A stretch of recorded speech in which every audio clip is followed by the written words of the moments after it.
Welcome Dr. V.K. Saraswat to news portal bharatdefensekavach.com. According to our nuclear policy, we need to have a nuclear deterrent triad.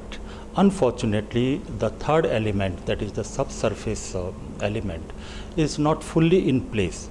And as we have read in the reports, even the 700 kilometer missile program has not been completed, full test has not been completed. Do you think this is an area which worries you? In fact, our country has made a lot of progress as far as the launch of missiles underwater is concerned. It's a very complex technology, you will appreciate that. It requires development of various measures like passing the missile through the underwater scenario, then overcoming what we call as the bubble, and finally it has to have its flight through the atmosphere. Now all these aspects of the underwater launch have been today completely realized as part of our program, and as reported in the press earlier, we have carried out many launches to actually get the best expertise today in that area. What is remaining is integration of this system with the vessel, which is also on today, and I don't perceive any problem because whatever technology developments were needed, they have been completed. Now it's a question of integrating and demonstrating as and when the vessel is ready on the vessel.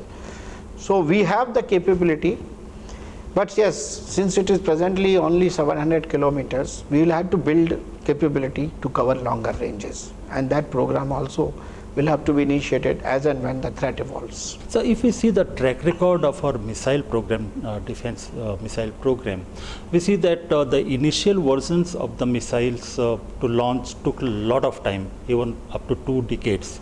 But later on, when the higher versions came, like Agni 3, Agni 4 and 5, they met the proposed time schedule. So why there was so much of gap? The question is very good, because you must realize the state of readiness of our country, particularly DRDO, and the Indian industry and the Indian academia in 1978, 79, 80s, when the Prithvi and Dhanush missile programs were initiated. We were actually trying to set up the technology base for building missiles at that point in time, and that was not only in DRDO but even in the industry. The situation was that everything has to be done in-house. There was nothing, no support available from anywhere. The industry support was very, very poor. Even in our case, we had tremendous impact of control regimes at that time. Yeah. So the window to the west was also closed. As a result, whatever we had planned to procure from outside, we had to start building it within our own domain. That took us time. Now, after completing Prithvi, after completing Agni demonstration, after completing some of the other tactical missiles like Akash and even Agni 1 and Agni 2, major technology components which are required for building a missile today are now indigenously produced. I will name a few. For example, solid rocket motors, the navigation systems, re-entry vehicle structures, and electromechanical actuators. These were all denied items, and since they were denied, we had to set up plants for their production. We had to set up plants for manufacturing the raw materials for doing things. So all these processes which were essential for making these systems, they had to be actually put together. That took us time.